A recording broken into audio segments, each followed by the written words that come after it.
no vídeo de hoje a gente vai fazer a análise do filme A Viagem de Chihiro, a animação japonesa, que é de 2001, dirigido por Miyazaki. É um filme realmente brilhante, embora assim, na primeira vez que você veja, é um filme muito complexo porque ele tem muitos elementos, tem muitas simbologias. E para completar, ele fala de uma cultura oriental que não é comum das nossas vivências ocidentais. Então, se você, como eu, não tem uma familiaridade com essa cultura oriental, pode ser ainda mais difícil de você compreender o filme. Mas é um filme que, passado o susto das coisas tão diferentes, ele é muito gostoso e traz muitos elementos bacanas. Como de costume, a minha análise é rica em spoiler, então se você ainda não conhece o filme, vai lá assistir primeiro, porque senão eu vou te contar todas as partes mais importantes que acontecem nele. Isso faz parte. O filme vai contar a história de Chihiro, que é uma menina que ela tá de mudança com os seus pais, e enquanto eles estão ali chegando na nova cidade, eles se perdem e chegam até uma construção abandonada e decidem atravessar. Atravessando, eles chegam, sem saber, no mundo dos espíritos, e ali é onde começa a viagem de Chihiro.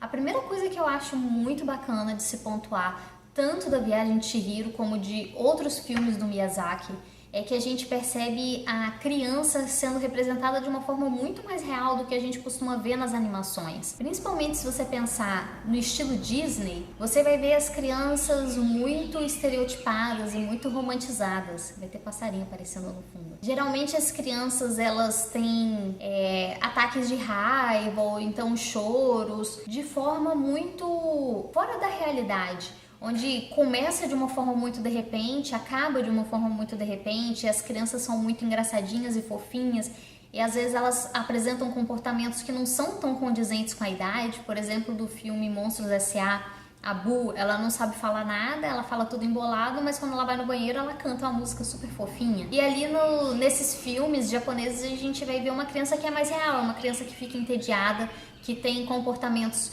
que não são socialmente adequados, mas que a gente vê assim, é como a gente observa na realidade, sabe? A gente vê ela ali ficando toda emburrada e tentando controlar os pais pelo grito, não tem sucesso. Essas coisas acontecem, essas coisas são reais, e é muito bacana ver uma criança real e não aquela criança toda idealizada que a gente geralmente vê nas animações. E aí, uma das coisas que vai ser muito legal de ver essa criança real é que Chihiro, que parece que é uma criança muito comum, poderia ser qualquer criança, ela começa a entrar nessa viagem que é dentro do mundo dos espíritos, e a gente vê ela trilhando um caminho de autoconhecimento e de descoberta muito real mesmo. No início ela tá com muito medo, ela tá apavorada com tudo que tá acontecendo. Ela começa a ser orientada por Hako, que é um amigo que ela vai conhecer ali, mas ela no início tem tanto medo, ele manda ela descer uma escadaria, né? E ela não consegue nem descer a escadaria de pé, de tanto medo que ela tem. Ela vai se arrastando devagarzinho, e ela no início chora muito, mas aos poucos ela vê que ela precisa fazer alguma coisa para se manter ali naquele mundo, que é um mundo totalmente diferente, e ela vai aos poucos fazendo o que é necessário, ganhando um pouco mais de coragem, e ela vai adentrando aquele mundo cada vez de uma forma mais real. E ela vai desenvolvendo uma autonomia, uma coragem de fazer as coisas que são necessárias, até que lá no final a gente vai ver uma menina bem mais independente, que tem coragem de falar de igual para igual com a Yubaba, que é a bruxa que comanda todo aquele mundo dos espíritos, e que tem coragem de libertar os seus pais, e que tem coragem de assumir os riscos e faz todas as coisas que são necessárias. E a gente vai vendo isso de uma forma gradual e de uma forma bem real. O primeiro momento que a gente vê a Chihiro ser testada ali é quando aparece o espírito fedido na casa de banho, e aí ela é orientada a levar ele pro banho. E aí quando ele chega lá e começa a tomar banho, sai gosma para todo lado e fica tudo preso, e ela, ao invés de sair dali ou de tentar fugir da situação, ela encara de frente e decide fazer o melhor que ela puder para resolver a situação de verdade. E aí ela procura mais banho para ele, ela escala a banheira que tá toda escorregadia e cai lá dentro. E aí é quando ela abraça ele, ela sente que tem alguma coisa presa nele. E por causa dessa coragem dela se jogar na situação e tentar viver ela de verdade, ela descobre que aquele não era um espírito fedido. Aquele era um espírito do rio, que estava sujo, que estava poluído pelas muitas sujeiras, pelas muitas tranqueiras que a gente joga nos rios. Então tinha ali bicicleta, tinha pedaço de carro, tinha todo tipo de sujeira misturado ali. E no momento que ela descobre isso, a bruxa Yubaba, que controla a casa de banho, ela orienta a todo mundo puxar e eles conseguem tirar de dentro do espírito fedido toda aquela sujeira e aí ele pode mostrar o seu potencial. Esse é o primeiro momento que ela se põe à prova e ela se sai muito bem.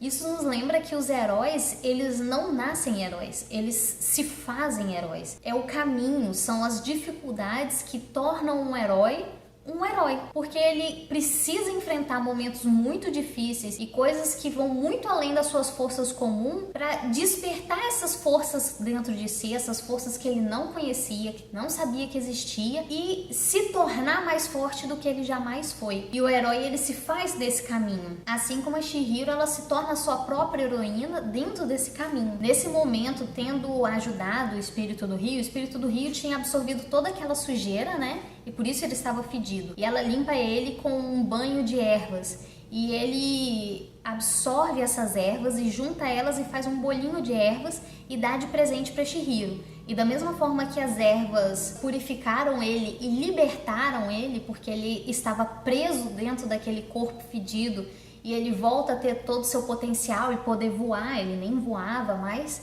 ele dá para ela esse bolinho de ervas. E esse bolinho de ervas guarda o poder de purificação e de libertação. E ela de fato usa esse bolinho 2 vezes durante a jornada. Uma vez com sem rosto, né? Quando ele estava super pesado com todas as coisas que ele tinha absorvido de ruim. E também com Hako, quando ele estava com o veneno dentro dele, né? E aí ela usa o bolinho de erva 2 vezes e nas 2 vezes ela purifica o corpo dessas pessoas, ou espíritos, e liberta eles dessa imundície que prendia eles. Então agora tendo falado sobre o primeiro cenário que a gente vê, a primeira história que a gente consegue ler do filme, a gente vai voltar um pouquinho e ver alguns elementos separadamente pra gente ir vendo como eles se misturam na história de uma forma muito bacana. A primeira que eu percebi é que quando Chihiro ela entra no mundo dos espíritos, né, ela entra junto com os pais sem saber que ali é um mundo dos espíritos. Os pais são transformados em porcos e ela fica sozinha. E aí ela tenta fugir, mas o caminho que ela tava tá inundado de água agora e não tem como ela sair. E aí ela começa a perceber que ela está desaparecendo, literalmente assim, o seu corpo está se tornando transparente e ela tá desaparecendo. Hako, que tá desde o começo ajudando ela nessa jornada, fala que ela precisa comer alguma coisa daquele mundo, senão ela vai desaparecer. Ou seja, ele tá falando, você precisa incorporar esse mundo em você, senão você não pode viver aqui. Então, para você viver dentro desse novo mundo, desse mundo espiritual, você precisa fazer parte dele verdadeiramente. Então, começa com ela comendo uma frutinha, e aí ela começou a integrar o mundo no corpinho dela, e aí ela consegue fazer parte daquele mundo. Mais pra frente também é falado, aqui você precisa trabalhar, se você não trabalhar, você é transformado em animal. E esse trabalhar também é uma forma de fazer parte ativamente daquele mundo. Então ela se insere no sistema e vive de acordo com aquele sistema. E assim ela consegue ir e vir e assim ela consegue crescer ali dentro. Voltando na questão dos pais dela terem sido transformados em porcos, eles entraram ali naquele mundo, né, sem saber que era um mundo espiritual, e aí eles encontram um restaurante com muita comida, parece tudo muito delicioso, muito cheiroso, e aí eles pegam e começam a comer. E a Chihiro quer ir embora dali, né? Ela tá toda assustada, ela não quer conhecer coisas novas. E os pais falam, não, senta aí, relaxa, eu tenho cartão de crédito, eu tenho dinheiro, pode comer que não tem problema nenhum. E a gente vai ver ali uma analogia de algo que já começou a ser apresentado antes. A exaltação do consumismo começou a ser mostrada ainda quando eles estavam lá no carro fazendo a viagem, sabe? E eles estão ali o tempo todo preocupados que chegando na cidade nova eles têm que fazer compras. E tem um momento que o pai começa a acelerar muito o carro e ele fala, não se preocupa não, que aqui tem tração nas 4 rodas. Ou seja, eu posso comprar coisas boas, então não tenho que me preocupar com nada. Eu posso acelerar na estrada. E da mesma forma acontece ali dentro. Pode consumir porque eu posso pagar por isso. Então é uma supervalorização do consumismo. E de forma semelhante, a gente vê lá naquela cena do espírito do rio, que se tornou o espírito fedido, por causa desse exagero do consumismo. Porque se a gente consome tudo desenfreadamente, tudo que é oferecido, chega um momento que a gente não tem onde colocar essas coisas perdem o valor. Passou do momento que eu já não uso, ou passou do momento que existe algo melhor sendo oferecido, aquilo perdeu o valor. E aí eu descarto de qualquer forma, valorizando mais esse consumismo do que, por exemplo, a natureza, do que a saúde do rio.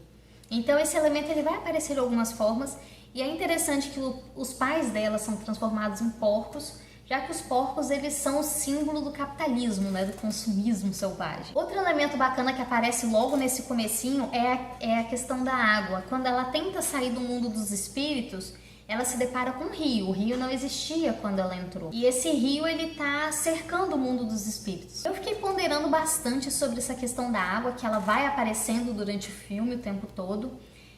A água, ela é um símbolo do inconsciente, ela é um símbolo do desconhecido, as profundezas. Então ela guarda alguma coisa que nós não conhecemos e que pode ser buscada.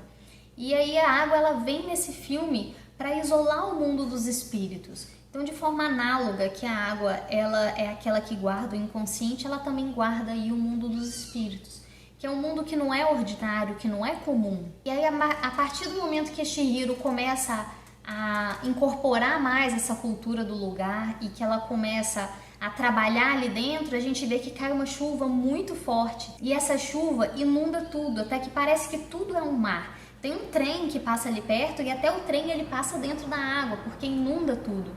E é como se ela imergisse dentro desse mundo dos espíritos, vivendo ali dentro da forma como se pode viver, e essa água ela cuida e ela acolhe cada vez mais, cercando e mantendo ela ali dentro.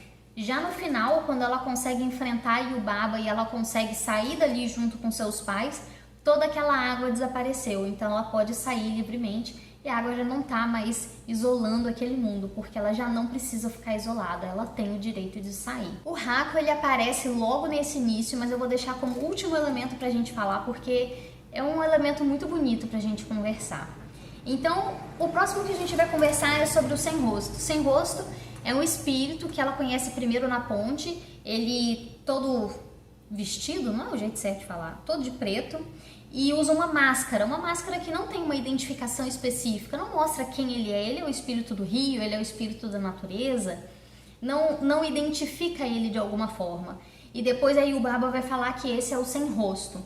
Sem rosto é o quê? É aquele que é sem identidade, é aquele que não tem um nome assumido, que não tem uma identidade, uma personalidade assumida. Então o sem rosto é aquele que vai refletir aquilo que nós oferecemos a ele. Ele incorpora aquilo que está sendo ofertado a ele. A Chihiro, logo no começo, ela trata ele com gentileza, ela deixa a porta aberta para ele entrar, se preocupa se ele não vai se molhar porque ele está lá fora na chuva. E ele, da mesma forma, busca por ela. A Chihiro convida ele a entrar na casa de banho. E ele entra por convite dela e vai buscando por ela e é gentil com ela. Ela está precisando, né, de uma ficha para um banho de ervas. E ele oferece isso para ela, ele traz um monte de fichas para ela. E ele começa a agir da mesma forma como ela está tratando ele. É uma forma de reflexo, né? Da mesma forma que ele incorpora, ele devolve pra gente aquilo que a gente está apresentando. Só que uma vez lá dentro, ele começa a conviver com as pessoas. E uma vez que ele tá lá dentro, ele começa a conviver com os funcionários que estão ali dentro. E qual é a lei que mantém a casa de banho em funcionamento? É da ganância, né? Os funcionários estão ali fazendo para receber cada vez mais. A Yubaba, que comanda todo lugar, ela se fixa nessa loja de receber cada vez mais.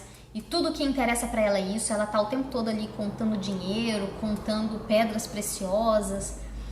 E ele vê isso, as pessoas buscando por ouro. Aquela cena, né, que Chihiro tira as impurezas do espírito do rio, caem muitas pepitas de ouro no meio. E as pessoas ficam enlouquecidas querendo aquilo. O sem rosto vê, e então depois ele começa a oferecer para as pessoas o que parece ser ouro. Ele faz brotar da mão dele, né? Ou seja, ele tem a capacidade de devolver para o ambiente aquilo que o ambiente está oferecendo para ele. E o que acontece é que ali ele encontra pessoas que são extremamente gananciosas, que querem tudo para si, querem tomar tudo para si, e ele começa a agir dessa forma também. Ele começa a engolir alguns funcionários, e ele começa a comer toda a comida que o lugar tem para oferecer e pedindo sempre mais e mais e mais e querendo mais e mais e mais. E ao mesmo tempo oferecendo ouro para todo mundo. Todas as pessoas que chegam perto, ele vai jogando ouro. Essa foi a forma de relacionamento que ele viu ser estabelecida naquele lugar, e ele abraça essa forma de relacionamento e ele começa a se identificar com isso. No fim, ele vai se tornando um monstro gigantesco, muito grosseiro, muito arrogante, parecido com as características dos funcionários que ele engoliu. A partir do momento que ele engole os funcionários, ele começa a agir como eles, e ele começa a chamar pela Chihiro. E a Chihiro chega até ele e dá um pedacinho daquele bolo de ervas que a gente já falou lá atrás. E é quando ela dá esse bolinho de erva que tem a capacidade de purificação, ele começa a vomitar tudo que ele comeu. Primeiro vomitar toda aquela sujeira daquele monte de comida, e aí depois ele vai vomitar também os funcionários que ele engoliu. E aí quando ele termina esse processo de colocar para fora tudo que ele estava engolindo e colocando para dentro indiscriminadamente, ele volta a ter aquele mesmo formato. E a Chihiro chega a falar isso. Ele só é mal quando ele está dentro da casa de banho. A gente precisa afastar ele de lá. Ou seja, a Chihiro entendeu qual é. Ele reflete o ambiente dele. Se ele está num ambiente ruim, de relacionamentos ruins, ele vai refletir isso. Não é tão diferente do que acontece com a gente. A gente tem essa tendência também de devolver um relacionamento que a gente percebe à nossa volta. E é uma reflexão bacana pra gente pensar. Às vezes tem alguém que tem um relacionamento com a gente que a gente não gosta. Mas o que será que eu estou oferecendo nesse relacionamento? Será que eu estou dando o espaço para que ele seja desse jeito? É possível, é bem bacana. E então, por fim, o último elemento que eu vou trazer, tem muitos mais que poderiam ser analisados. Cada um dos personagens, o comportamento da Yubaba, o comportamento da irmã dela, a Zeniba, o Kamaji, que é o escravo que cuida das caldeiras, a Lin, todos eles nós podemos tirar análises interessantes. O bebê, o filho da Yubaba, é muito interessante.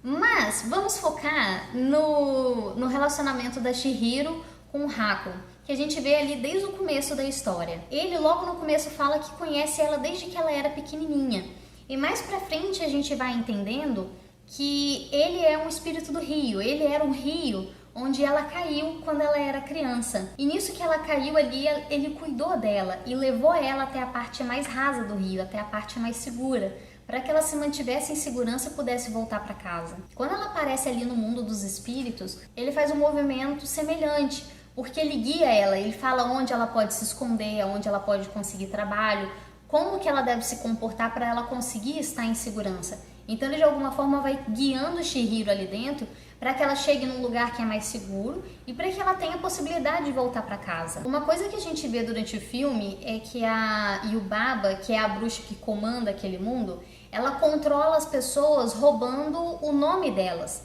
Roubando o nome delas, ela rouba a identidade e quem eles são e onde é a casa deles, como que eles podem voltar para casa. Então ela retira o nome de todos eles.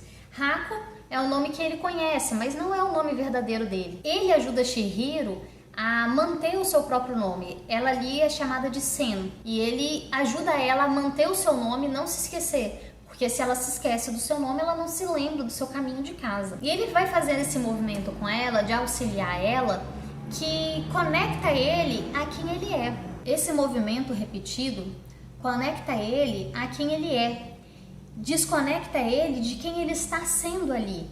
O Haku, que é quem ele pode ser ali, é alguém que faz serviços para Yubaba, é alguém que faz serviços inclusive que são errados e que são ruins, em troca de aprender a magia e de aprender os truques da Yubaba. Mas quando ele conhece a Chihiro, ou reconhece a Chihiro, ele consegue se conectar com aquele que ele era antes. E isso vai tanto salvar ela como salvar ele. Por ele oferecer esse cuidado para ela, ela também oferece para ele um afeto. E o amor que se cria ali é o amor que vai salvar os dois. Outra coisa muito linda de ver é que o amor que se cria ali não é um amor sexualizado como a gente geralmente vê, sabe? Onde o menino e a menina, eles vão se apaixonar e eles vão dar um beijinho. Não existe nada disso, é um amor genuíno. É um amor de querer o bem, é um amor de proporcionar o bem e de fazer tudo o que está ao seu alcance para cuidar da outra pessoa. É isso que ele faz por ela e é o que ela faz por ele também. No momento que ele está envenenado, que ela dá o bolinho de ervas e ele coloca o veneno para fora, ela decide sair da casa de banho e viajar no trem nessa terra que é totalmente desconhecida para ela, para encontrar a Zeniba, que é irmã da Yubaba, que é aquela que comanda. E ela faz tudo, ela deixa a sua jornada de querer voltar para casa, de querer salvar os seus pais, para que ela possa cuidar dele. Ela sai dessa jornada totalmente desinteressada por si mesma, querendo apenas ajudar ele. Esse é um amor verdadeiro. Ele, por outro lado, quando acorda e descobre tudo que ela fez para cuidar dele, ele se dispõe a enfrentar a Yubaba e ele propõe um acordo onde a Chihiro vai poder sair daquele mundo dos espíritos. E a Yubaba, inclusive, ameaça ele, fala que vai fazer ele em pedacinhos depois que ela for embora. Mas ele não se importa, porque ele está agindo com um amor desinteressado, ele quer o bem dela. E nesse processo onde ela busca o bem dele e ele busca o bem dela, eles conseguem se reconectar com a sua própria identidade. E aí ela consegue lembrar a identidade dele. É um momento que a gente descobre que ele é o rio onde ela caiu. A mãe dela contou que tempos depois eles drenaram o rio para construir coisas ali em cima. E ele ficou sem ter aonde ir e decidiu ir aprender magia com Yubaba. E aí, pela lembrança dela, ele consegue recuperar o seu nome, que é o Rio Kohaku. Ou seja, é um movimento que os dois fazem de agir como si mesmo, de forma espontânea, que faz com que eles se reconectem com quem eles são, com os valores que eles têm e faz com que eles reencontrem a sua identidade e com isso possam ser livres daquele mundo. Se antes eles estavam presos porque Yubaba tirou o seu nome, tirou sua identidade e eles não sabiam como voltar para casa, por meio da ajuda um do outro, de se fortalecer um ao outro, eles conseguem retomar isso aí. E ela, quando vai embora, ele pede para ela não voltar para trás, é uma regra, né? E ela vai feliz, torcendo para que ele possa ser feliz. E ele também fica feliz, torcendo para que ela seja feliz. Ou seja, não é aquele amor de posse onde você precisa ficar do meu lado, onde eu não posso perder você porque você é tudo que eu tenho. É um amor altruísta. Bem, muitos e muitos mais elementos podem ser tirados desse filme, por isso eu te convido a colocar nos comentários quais são os outros elementos que você gostaria de ver. Se for interessante, mais pra frente a gente pode fazer outro vídeo falando sobre os muitos outros elementos que a gente não abordou agora. E é claro que a gente não poderia abordar todos, mas comenta aqui embaixo as coisas que você gostaria que a gente falasse mais sobre o filme de Chihiro, ou as coisas que você pensou e que você gostou ou desgostou do filme de Chihiro. E para continuar acompanhando os filmes, de análise de filme todas as semanas, se inscreva aqui no canal. Seja muito bem-vindo!